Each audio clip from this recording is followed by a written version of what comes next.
And I think it's just this modern, in many ways you could say just a modern malaise. There's a lot of acedia going on with a lot of men, and a lot of them don't really take the initiative to do things like reach out to their friends, which is really a shame, especially as we deal with COVID and the responses to the lockdowns and such. Yeah, I've been telling Steven that I need to write an article for our website about social distancing, because we've been suffering from social distancing since way before the pandemic. People, I remember my mom telling me about her growing up, and like kids would be running around the neighborhood, and like everyone that lives next to you. And these days, at least where I've lived, you barely know your neighbors. You don't see anyone. Everyone's inside all the time. They're always on the computer. It's I think we've been suffering from social distancing for more than what is it, coming up on a year now with COVID. We've been social distancing for a lot longer than that. Yeah.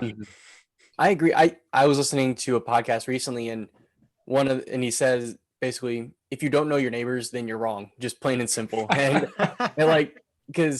I think that's great. Like, I didn't make a very good effort, honestly, when I moved here to reach out to the neighbors, but still found a way to like meet the 3 people that I live next to, or 4 people. I guess there's really like 8 adjacent, but like that I can kind of consider neighbors. But still, like, we say hi, we have at least a bit of friendliness, but like I don't have their phone number. If something happened at my house while I was out of town, I don't know if I have them as like a resource to be like, hey, can you check on this? Right.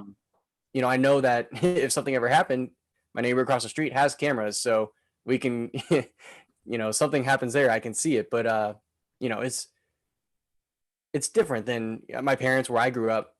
Everybody just like knew everybody, even if you didn't really know them very well. It's like, oh, that's so and so, that's that car that goes to that house over there. Right. And we grew up playing capture the flag with like our street and across the neighborhood, and it didn't matter. So it's very weird to see that like move out of that, because I feel like a lot of people didn't have that growing up, as you mentioned. Yeah, and I think that ties a lot into the current political climate. If you don't know your neighbors, if you don't get along with them, if they're just some crazy people that hide in their house and you hide in your house, how are we going to have a conversation with people and have a civil society? That's what preppers are for, man. Exactly. Large families, bunkers underground. That's the way to live. I'm totally kidding. Don't quote me on that.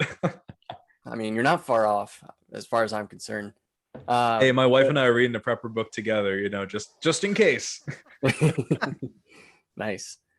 You should check out the Survival Podcast then. It's a good one. If you like homeschooling and you like, backyard gardening and stuff like that, pretty good. And he's not all of that sounds wonderful. Not prepping for the zombie apocalypse. It's prepping for, losing your job first and zombie apocalypse last, because you still want to have the cool guns. Hey, both still important. Yeah. Or EMPs. Yeah. Exactly.